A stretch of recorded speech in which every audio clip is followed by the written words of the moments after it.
Hello? Hello, hello?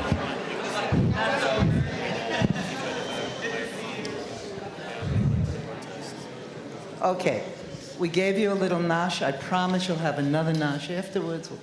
Everything will be good. I would like to welcome everyone here this evening and certainly thank our friends and clergy from Temple Beth Torah, Old Westbury Hebrew Congregation, and Shelter Rock Jewish Center for joining us this evening for the Selichot, for our speaker and also for davening Selichot.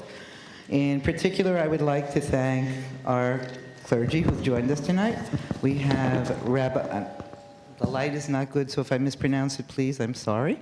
Rabbi Jack Dermer, Rabbi Michael Stanger, Cantor Scott Sokol, Cantor Yosef Katavni, am I right?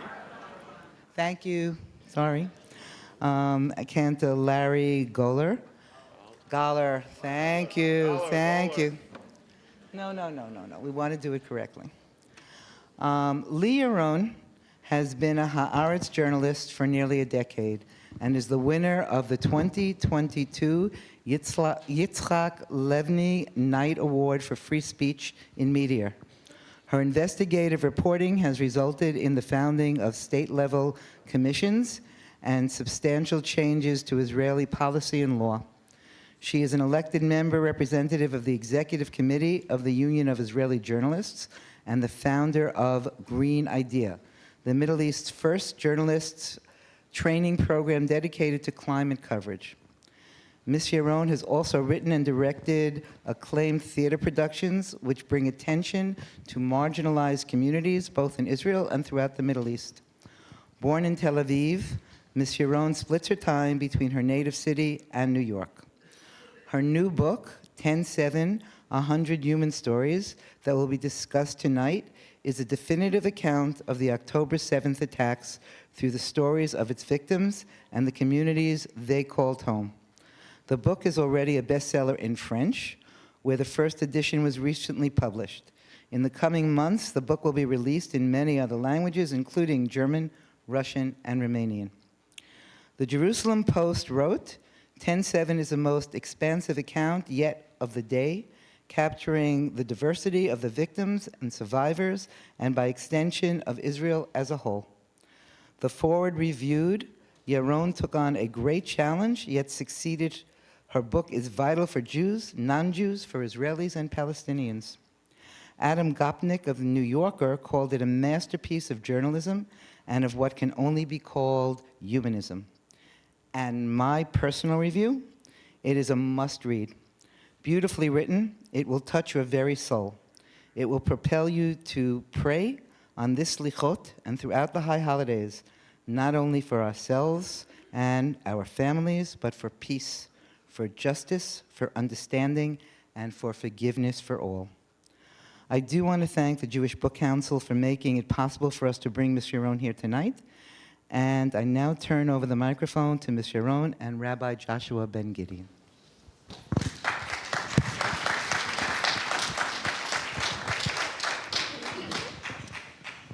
And thank you, Wendy, and the committee for bringing Lee to us.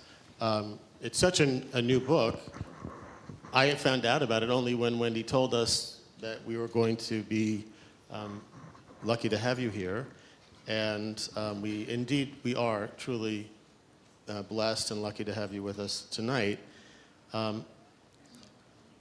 This work is so personal in that you preserve the humanity and the individuality of the people you speak about. Can you speak about that experience, about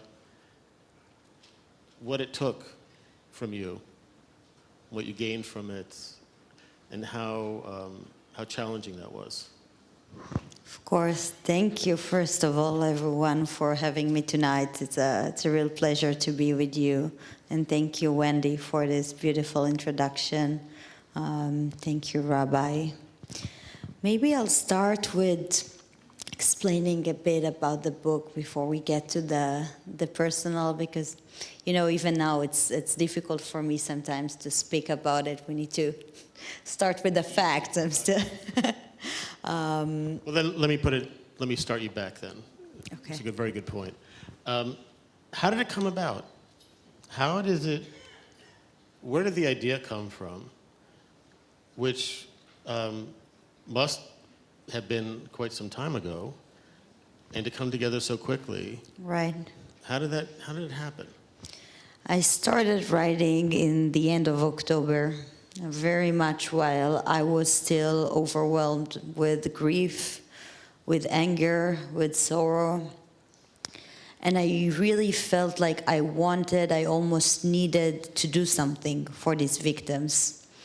I wanted to save them somehow. We're speaking about Selichot, and the first thing that I told Wendy when she wrote me is that it was my way to ask the victims for my slicha. I think a lot of Israelis feel this way, like we need to apologize to them. And the only thing I could do was what I always did, which is to write. I've been a journalist with the Haaretz for almost a decade now, and I've always been focused in human stories and the people on the margins of Israeli society, if it's asylum seekers, if it's victims of sexual violence, if it's women's rights, the LGBTQ community. And time and again, I've seen how some politicians are not just, shaping the policies that affect these people's lives, but also retell and mistell their stories. And I came to understand that if I truly want to represent a political reality, I need to tell the story from the bottom up, that the real story lies with the real people. And in many ways, I feel that since October 8th, we've been experiencing the same thing, right? We've been flooded with information and disinformation and misinformation about Israel and Palestine. But if we think about it, we're hearing all the time from the people in power, if it's the Israeli government, if it's the terror organization of Hamas, and we don't hear enough from the real people, from the civilians that have suffered it. So this book is really my attempt to reclaim the story of 10/7 from the people who created it and return it to the people who suffered from it, to go beyond the statistics, beyond political agendas, and just give my readers a ground-level view of the conflict of that day of 10/7 and the history before it, from the hearts and from the homes of the people that lived and died on the Gaza border. And when was it published in Israel? It's not yet published in Israel. I did the opposite way, because very early on I felt like in Israel we live these stories. We're all in this. I started the book with the concept of Shiva that I don't need to explain to you, but to our not-Jewish readers. In many ways, we're all in this 1 year of Shiva, mourning one loved one after another. And we're working now on the Hebrew version, and I do feel like there will be a place for that in Hebrew, but mostly that people in the world needed to hear that. And it's amazing, to visit Jewish communities. Like Wendy said in French, I'm now gonna go to Germany, to the Netherlands, and you meet these people and you see how all of us are feeling this feeling of isolation, of fear, of like being not understood, of everyone are mourning, and not just us in Israel, but all the Jewish community. And it gave me a lot of strength, maybe I can answer what you asked before about how it was to write it. It was extremely painful, especially 2 months into writing. I lost one of my dearest friends, Gal Eisenkot, that the book is dedicated to. Gal was the son of Gadi Eisenkot, that was the chief of the IDF. but he was a student. He wanted to be a doctor. He didn't choose like this path of military, but when October 7th happened, he was on his uniforms in a few hours going there, and he was killed in the middle of a mission to save hostages. And I got the call announcing Scott's death in the middle of an interview with a mother that lost her son and her daughter-in-law and is now raising their 2 little daughters. And when I started writing, I had this, perception that I'll be able to still keep this boundary as a journalist between me and, my personal life and writing this book. And it very much collapsed, and I felt like I'm among these people, I'm documenting. But in many other ways, it gave me strength because it gave me a mission. And I was able to be the voice of these victims and families that were silenced and couldn't tell their stories for themselves. So it also gave me hope. So there are just such a variety of stories that you tell, some that maybe were, if not expected at least, fell within what you thought would be this normal kind of story or connected to a community you understood. Tell us about a surprising story or something that taught you something you didn't know about Israel or about a population in Israel. Right. I mean, it's always hard to choose because this book is telling the stories of 100 people, mothers, fathers, children, and it's as diverse as the Israeli society. And it's important to say, it's not a book about their death. It's not like we're only reading about their last moments, but I was truly trying to investigate their lives and their communities and their families' histories, sometimes going back 2 and 3 generations to when the conflict started. So when you read the stories, you kind of understand what is Israel and what is the Israeli-Palestinian conflict when the personal stories are woven together with the larger political picture. The first very surprising story I'm thinking about is of the Ukrainian refugees in Israel. There's a community of about 50,000 Ukrainian refugees that fled to Israel after Putin's aggression and after February of 2022. As Jews always saw in Israel a place of refuge. And 1.5 years later, on October of 2023, they need to flee their homes again, this time from Hamas rockets. And I'm following this amazing story of a young man called Eitan. He's 15 years old, is an orphan from Odessa. And on that day of the 24th of February 2022, the rabbi of these kids in the orphanage is one of the first to understand what's happening and to organize a bus. And they're driving for 20 hours to the Romanian border, fleeing to this abandoned hotel. And after a while, is making the journey to Israel, living in this community in Ashkelon. I'm sure many of you visited Ashkelon. There's this beautiful white beach that reminds them of home, of Odessa. And he's feeling, like he found a community. Sometimes he's seeing the Iron Dome, and he's saying, well, here there are rockets, but I'm saved. I know the IDF will protect me. And on the day of 10/7, his new home suffers a direct hit from a Hamas rocket. Eitan was saved. He ran away before, luckily, but he's starting his life in the 3rd time in 2 years. And he's asking me this question of, I'm only 15 years old. I've been to 2 wars. Do you have an idea where's the safest place for a Jewish kid? Because I just want to go to school. I just want to live. And this question stayed with me. Maybe one last story is the story of Moshe Riedler. It was published this week in Tablet. They published this chapter, if some of you heard about it already. But he was the oldest victim of 10/7.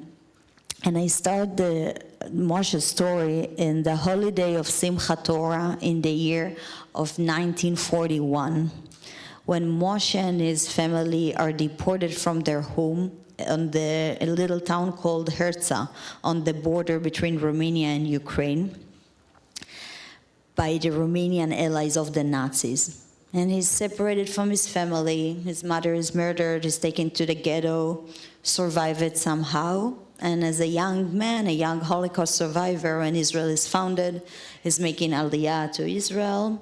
And he has this sense of justice in him. So he takes a job at the police. And he becomes a little bit of a famous police officer that all the newspapers of the 60s are writing about him because he's catching all the pimps and the drug dealers, like making justice in Tel Aviv.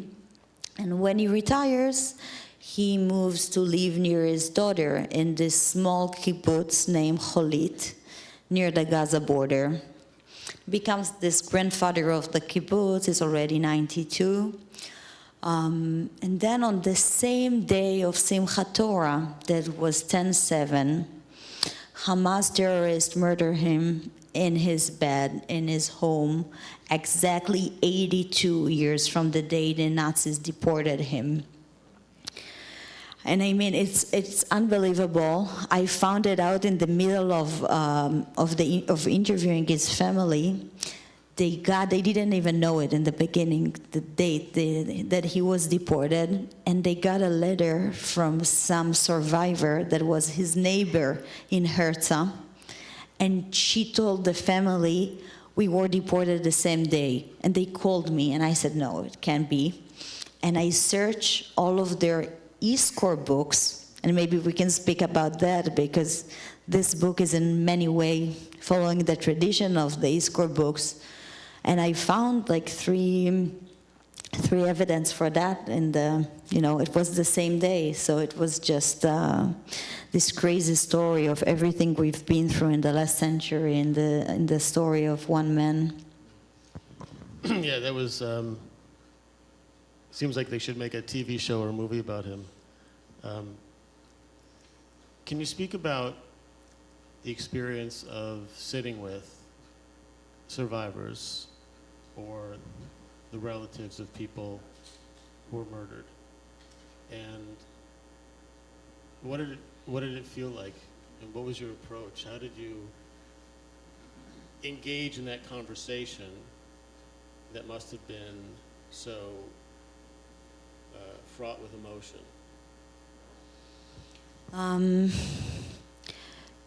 There's one thing that I kept seeing in all of these conversations that are obviously, beyond painful, and it's people you start speaking with as a source or someone you're interviewing and quickly becomes friends. And we're with most of this 100 families, I'm still in touch, and they're brave enough to share their stories with me in their hardest moments. So I tried to support them as much as I could. And honestly, these interviews were a source of comfort for a lot of them, because like it was for me, the only thing they could do for their loved ones is to make them remembered, and remembered for their lives and not for their last moments, and to make the history and Israel understood better through their stories. So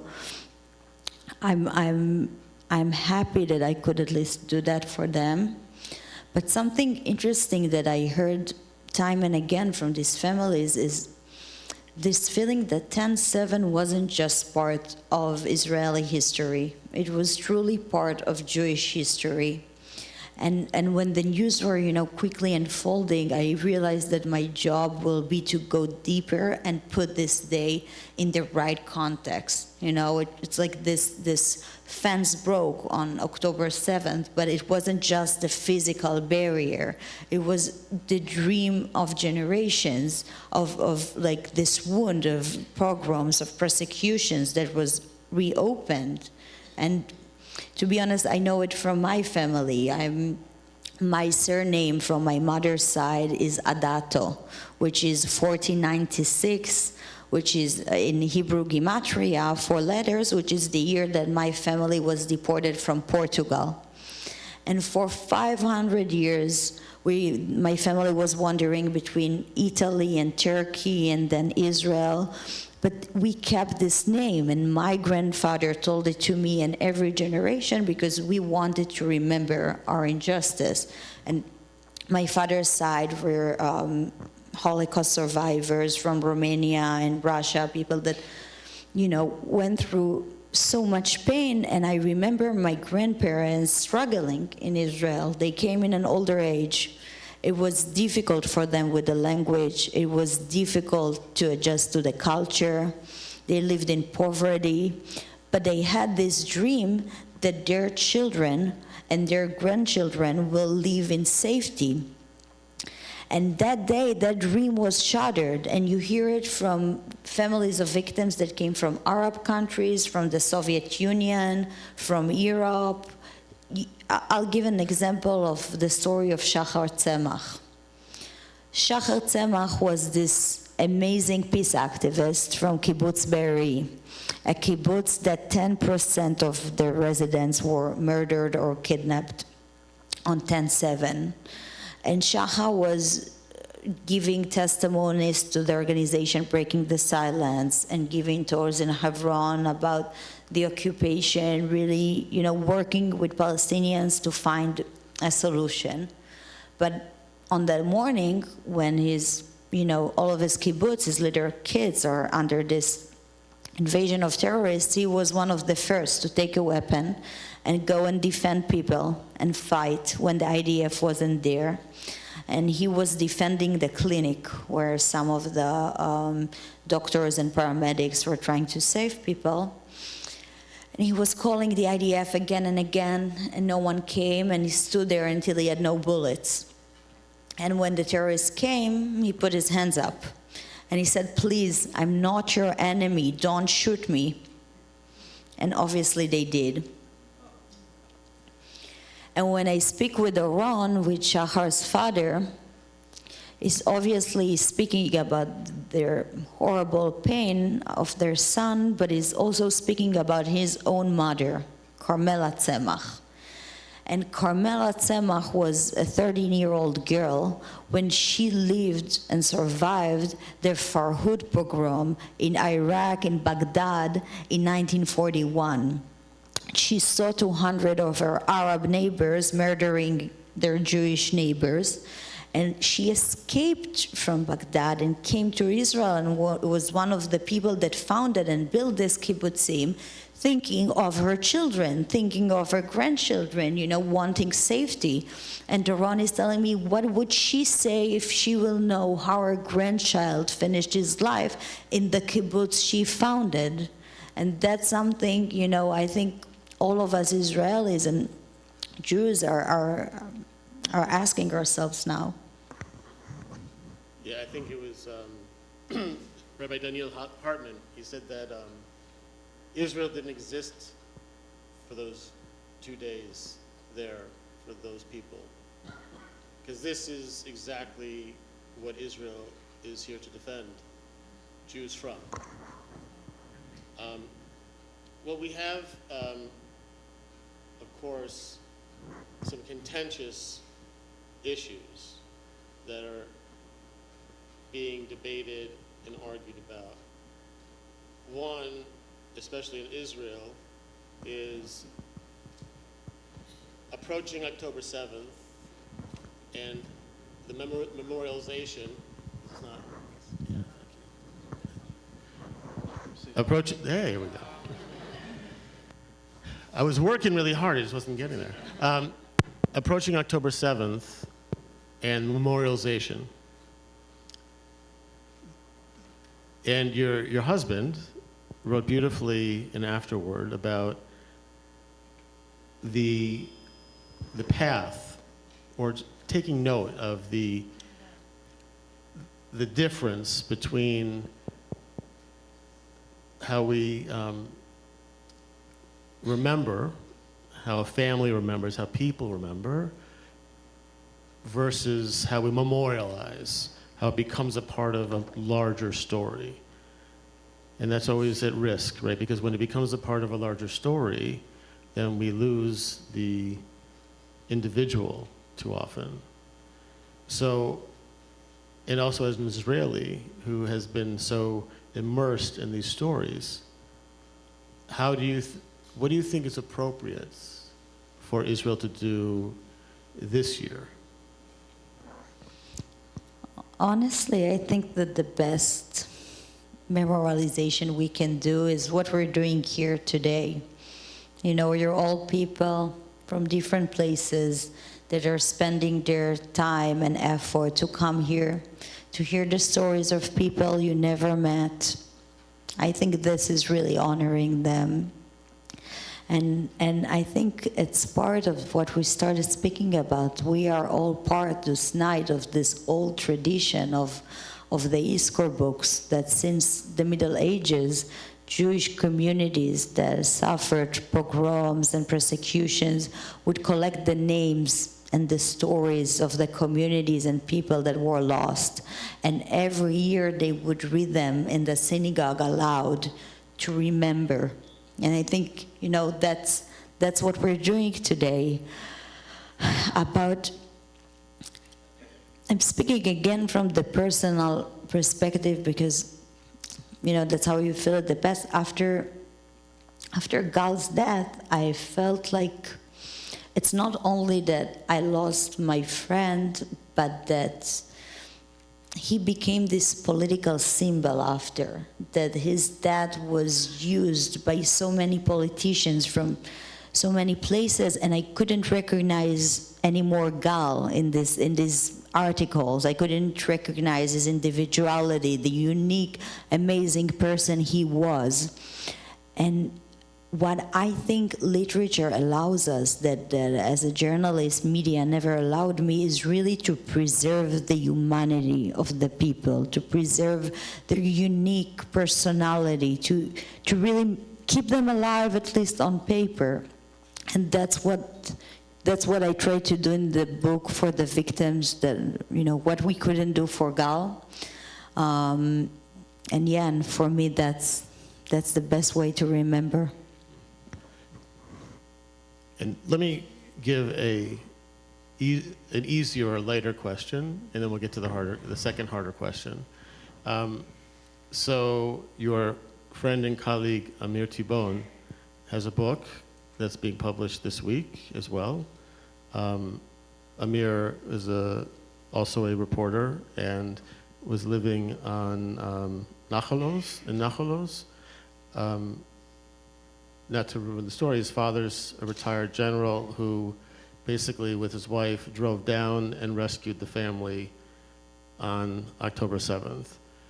You need to read the book, you need to hear him speak. This past week he spoke in New York City at the Stryker Center, and I was able to watch some on video, and he also mentioned something that you mentioned, which is the speech of Mosha Dian about Roi back in 1956. How did that eulogy of this 21-year-old in 1956 come to be a part of the story, and how did Oh, wow, that's a good question. In my book, it's part of the chapter about Netiv HaSara. And like I said, I went really, really deeply back in this research, and I found this unbelievable character of Tzvi Gershoni. Tzvi Gershoni is the man that stood to the right of Mosha Dian during this funeral, and he's there in all the pictures, but nobody really knows who he is. And he was this Knesset member from the Avodah, from the Labor Party, and he worked with the chickens. You describe him, he's like a real problem solver. He gets things done. He's more pragmatic, wants just to solve things for people. He was there in the 48 war in the Negev. He was giving the reports to Ben Gurion about them hiding underground. But he was like this, a real mensch. Like he would go from the Knesset to treat the chicken, go back. He said when he was started his role in the Knesset that I swear I'll do my part and I'll go back to the chickens where I belong. And really a man that, represent old Israel in a way. And after he's doing all of that, he's one of the founders of this kibbutz, of Kibbutz Nir Oz. And he gets a heart attack in the middle of a Knesset committee, a finance Knesset committee. Before he dies, he says, well, the most important thing for me is not everything I've done in the Knesset, but that my kids will stay kibbutznikim. So, of course, what happens is that his kids are leaving the kibbutz and are moving to this Moshav Netiv Asara. And I will not tell the whole story, but there we're following the grandchildren of this Tzvi Gershoni, and the story of these three families that are very different from each other. One family is the Tassa family. They are really loyal supporters of Netanyahu. The mother, Sabine Tassa, spent October 6th reading the biography of Netanyahu. She came from France to Israel when she was younger and really, really believing that Netanyahu is the only one that can give security. And then there's the kids and grandchildren of Tzvi Gershoni that are protesting against Netanyahu every Shabbat. And they live, next door. There's another family, and they're all falling victim to Hamas terrorists that day in different horrible ways. But I think it gives a lot to understand where this Tzvi Gershoni, the grandfather, was, a man that was a Zionist from the former Soviet Union that comes, and his dream is to be like Moshe Dian, to be this tzabar, to be this kibbutznik, and Netiv Asara is a moshav that was founded in Sinai in the beginning, when the Israeli government called families and said, well, we have this new land, go and start new moshavim there. And after Israel is signing the peace agreement with Egypt, Netiv Asara is of course given back with the rest of Sinai, and all of these families decide together that they want to build a new moshav with the same name. And Shoshana Tassa, the grandmother, is standing on this hill and seeing the Zikim beach and saying, okay, here, we're going to build it here. And that's how they started. And then, Shoshana's grandchild will be murdered in this Zikim beach, so it's just, it connects to what we just spoke about. You see the generations of trauma. And so his eulogy from 1956, you think it speaks to this moment as well? Is that? Yeah, it speaks about, there's the difference between what Moshe Dian said and what Herzog said, the current president, when on October 8th. Because in the original eulogy, Moshe Dian spoke about the pain of Israelis and the pain of Palestinians. And he said, I don't blame the Palestinians, but I blame us. And that, that three sentences were cut even then in 56 from his speech when he read it in the radio, but he said it. And of course, when Herzog gave his speech on October 8th, he quoted some parts of this eulogy, not these lines. And he used a very different language. And it's kind of interesting to see how, in this decades and decades, we are not even, we're more far away from peace or from understanding each other than we were back then. I'm part of the Israeli young generation, and not a lot of people know it, but 50% of us Israelis are 30 years old or younger. And 30 years old means that we never lived in a time of an hope for peace. I was born with the murder of Yitzhak Rabin. And with Yitzhak Rabin, the murder of, the Oslo Accords, of the hope for a change. And I think it's important to understand for so many of us, that are now fighting this war, the young people, that we just didn't know another reality. Yeah. And just to be clear, what Mosha Dian was saying he blamed Israelis for was complacency, was for dreaming something could be, not for dreaming, but for, I think he said it, for being blinded by hope and ignoring the threat that was right in front of them. So he wasn't blaming. No, he said that, but he was also blaming, he had a few harder lines but that belongs in 56. And so, that we have here in our local community a very heightened awareness of hostages in Israel because of Omer Nutra, who is still there in Gaza. And you have been with families who have lost hostages. You've been with families who've gotten hostages back. Can you tell us about that experience and what you've learned from being so intimately involved with it, and what your hopes are or what you think might be possible with regards to hostages?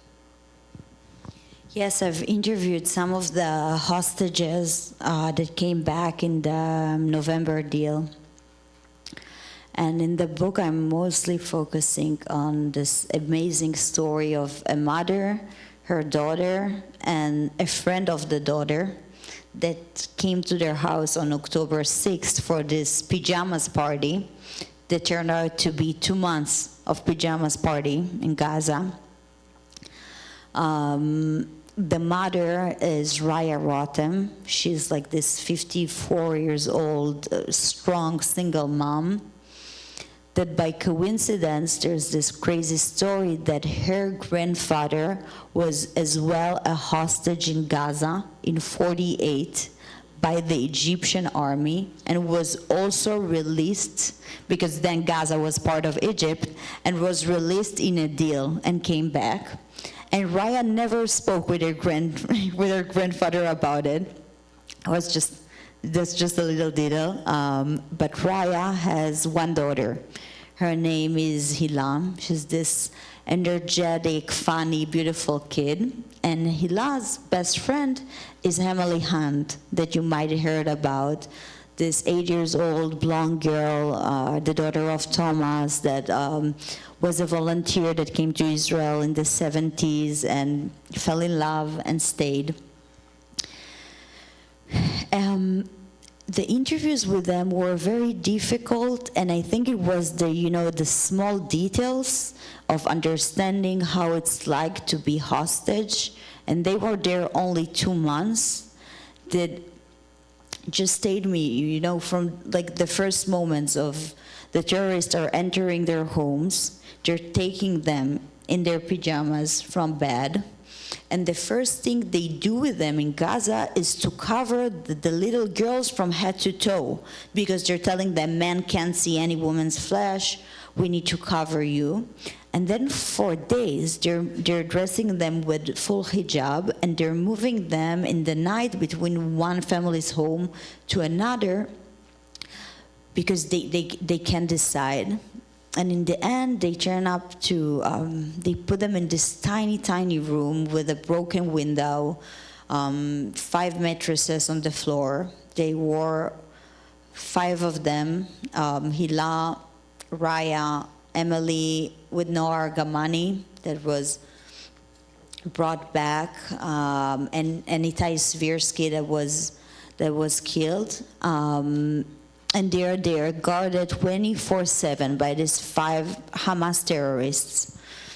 And they don't have food. They have 1 pita to share for a day, or 2 cucumbers, or 1 orange. And they have a little amount of water, so they're not drinking during the day.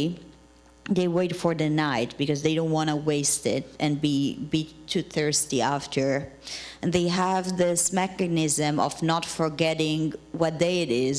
So every day they wake up, all 5 of them would say, what's the date? What's the day of the week? So if someone forgets, the others can remind them.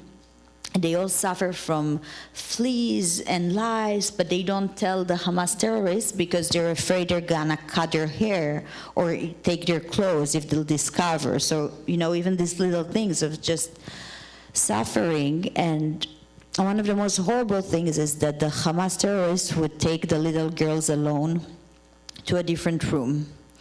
And then they sometimes would just ask them to stare and look at them, and would hold the weapon against them and just sit.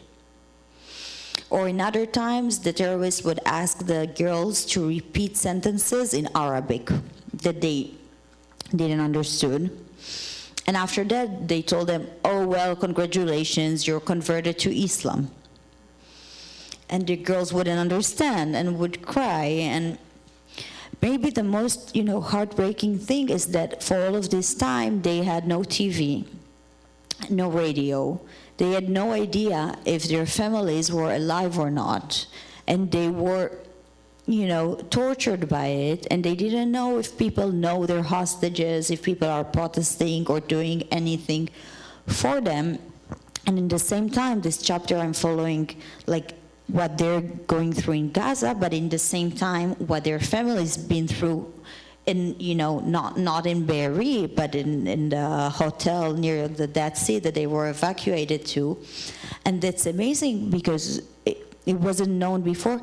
The 2 families were told that the girls were dead. It wasn't just the Hunt family. The 2 families, someone misidentified 2 other little girls from this kibbutz with Hila and Emily. So the families were mourning for a month until the IDF told them we had a mistake.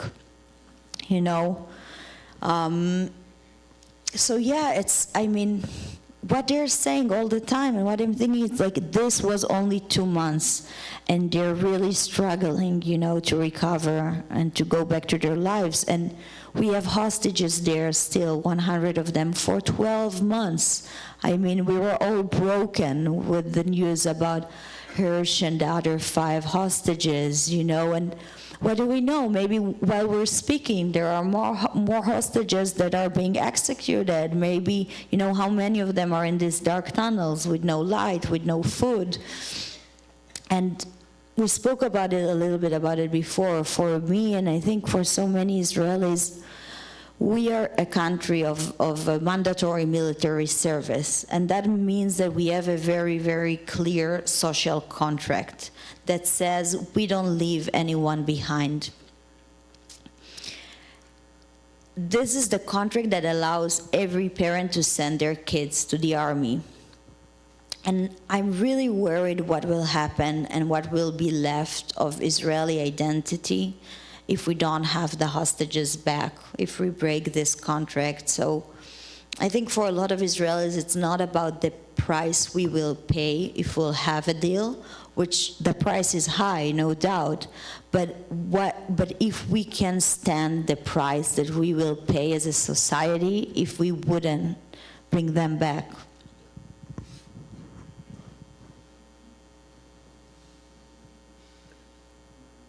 And being Israeli, do you see things changing?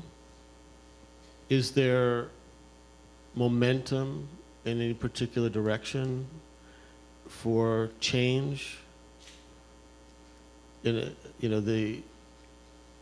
I was in Israel, Pesach of 2023 with our family, and I had a very unique experience of being in this way, being with our family, with a part of our family in Zichron Yaakov, with two guests, one of whom very proud that his birth certificate said Palestine because he was born before 1948. That's how Israeli he is. And both of these, he and another gentleman, were so frustrated back then. They were telling us, stop giving money to Israel. Americans should stop giving money to Israel. It's the only way it's going to get something to change, the only way it's going to get something to stop. I don't think they meant it literally, and I've never heard that before from Israelis who served, who were such a central part of things in the society and so dedicated to the country. And I think they meant it really out of frustration. But October 7th clearly had a huge impact on that and has hit everyone. So now, as we're approaching a year later, what changes do you see in society, or what do you feel on the ground? How do you see it as what might be coming in the future? It's a very good question. I mean, I think for a lot of Israelis, it's really difficult to speak about tomorrow, to speak about any future when, we still have rockets overhead, when we have this new front now with Lebanon. And it's hard to have, to have empathy, to have sympathy when you're still burying your dead, when you're still waiting for the hostages. But some effect of it we can see in the numbers right now. I mean, if you looked at the data 10 years ago, a decade ago, 60% of Israelis believed in a two-state solution. If you look at the numbers 1 month before October 7th, it was 50% of the Israelis that believed in peace. And when you look at it now, it's 25 to 35% of the Israelis. And by the way, it's the same thing with the Palestinians. 2010, their poll said that 58% of them believe in peace. And a few days before the war, before the massacre, there was a survey, and it was 28% of Palestinians. So people lost hope in many ways. And you also need to understand that Hamas, in many ways, murdered the leaders of the Israeli peace community. They murdered what was left of the peace community. I mean, I checked their voting rate in this kibbutzim. 94% of them were voting to left or central parties that were doing everything for a two-state solution. I mean, if it was up to them, Netanyahu, he wasn't the prime minister, he wasn't even elected to the Knesset. So when I speak with these families, there's obviously a variety of responses, but a lot of them feel like we lost our loved ones, and we also lost everything we believed in. We feel foolish. Of course, there's other families that are, fighting today more than ever and saying we don't want revenge. We want to find a solution. We're done, with all of this military approach that Netanyahu, for his two decades in power, is telling us we can't solve this conflict. They're saying we refuse to believe it. After we paid the heaviest price, we want to try diplomacy. So I think it's a bit early to say, but when we're speaking about the future, there's a subject that everyone is ignoring that is very important for me to raise, and that's the gender aspect. I mean, if you think about it, how many women there are in the Israeli war cabinet? None. How many are there in the, in leading roles in the IDF? barely any. You know, how many are there in the Hamas leadership? That's a joke. But in both sides of this conflict, we have an absolutely no women in leadership roles. And when I'm thinking who were the only people that tried to prevent Israel from this attack, I'm thinking about these young women that have done this job called tatzpitaniot, or spotters. It's a job that is given only to Israeli young women soldiers. It doesn't have in Hebrew even a male word for it. It's only, tatzpitaniot is only the female word. And their job was to sit for hours and hours and look at the border, look at the desert, and report to their commanders if they see any suspected activity. And weeks and months before the attack, they spoke up, a few of them, and said, we're seeing something is unusual. But they were told, girls, you're the eyes, you're not the brain. And they were ignored. 16 of them were murdered on the morning of 10/7, and 6 were taken hostage. Most of them are still there. You know, and then I'm thinking not only about them, I'm thinking about what happened on October 4th. On October 4th was a huge peace march of Israeli and Palestinian women walking together from Jerusalem to the Dead Sea. It's 2 organizations, Women Wage Peace from the Israeli side and Women of the Sun from the Palestinian side. They're mostly mothers, and they signed this mother's call.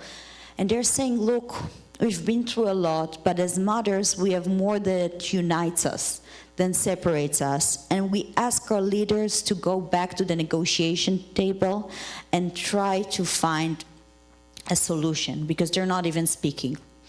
And they had this, you know, thousands of women, and these speeches about peace. And then 3 days later, the co-founder of Women Wage Peace, Vivian Silver, was murdered in her home in Be'eri, and 3 other members of Women Wage Peace were also murdered. And I just can't, you know, stop thinking about what would happen if we listen to this tatzpitaniot. What happened if we listen to this, you know, women, these mothers, asking us to you know, to think about our children, to protect our sons before. And how come that everyone are now speaking about the future of Gaza and what will be the next leadership in Israel, but no one is speaking about the critical need to have women, you know, also making decisions. So I don't know what will happen, but I know we need that. Amen, for sure. Yeah. And that is a changing face of Israel, which is there are more and more young women who are serving in increasingly what's considered traditionally important roles in Tzahal, in combat places, and we've seen a number of women who are combat medics who have been severely injured or have been killed, sadly, in action, of course. And there's an organization that anyone who's on the mission got to visit, which is called Achim L'Chaim, Brothers for Life, which is, you know, works with soldiers who've been catastrophically injured, and now they have to establish now a kind of a sister organization for Achayot, right, for the sisters who have been in the same place, and which is, of course, horrible, but is also a sign that there are, from the ground up, women who are ascending to these to higher and higher roles. So hopefully, if not tomorrow, then someday. But let's turn towards just one last question of Slicha, which you mentioned, that this book is your form of Slicha, and it's a a thing that all Israelis need to do, but let's think about this for all Jews around the world and for all of us in this room. As we are approaching Rosh Hashanah and Yom Kippur, and we're thinking about our relationship with Israel, we're thinking about our responsibilities. What's the question you think we need to be asking ourselves as we're pondering these questions on these Aseret Yemei Tshuva? I can speak for everyone. I can share for myself that, we're mourning this kind of Shiva that no one gave us the orders how to mourn. We know how to mourn one person. We don't know how to mourn if you're a family that lost a father, a mother, a friend. How do you mourn so many people? How do you mourn the hostages? I mean, how do you mourn full communities that were destroyed? I think in Israel we're trapped in these questions, and I write about it in the introduction, and also about this. We can't say shalom, any word from this shoresh during the days of the Shiva. And it's the question I ask myself is how can we break this cycle if we're always mourning, someone in the Middle East? How can we search for shalom again? How can we rise? How can we, continue life while mourning when the Shiva is never ending? And I'm still searching for this answer. I can tell you that more than ever, I feel like Israelis are feeling very alone in this time. We feel like, the world is not understanding us, and we feel more than ever that we need the support. I'm with this book, even though it's coming out in so many languages, I'm staying here in the U.S. for a few good months to speak with Jewish communities like yourself and really, tell these stories, send this message, because we feel like the American Jewish community is so important and our best ally. So I'm sure the people that are here and chose to come and chose to listen are the people that are already doing and already care. And, I can only ask you to, keep telling these stories, keep remembering, and thank you for, sharing this very heavy grief with us. So maybe we can ask ourselves how we can go to Israel, how we can show support for Israel, how we can make Israelis feel held and supported. Let's give appreciation to Lee for a beautiful presentation.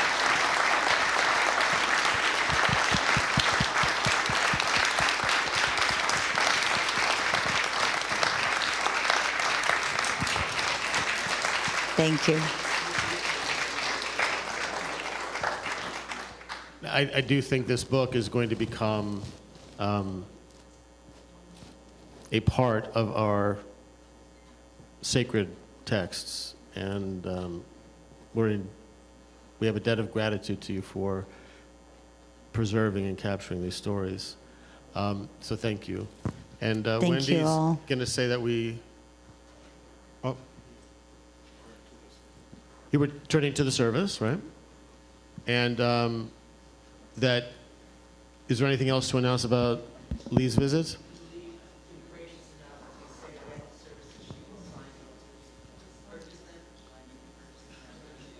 So Lee has graciously agreed to, after the service, to sign copies of books if you've brought them with you, if you've purchased them already. So that's a...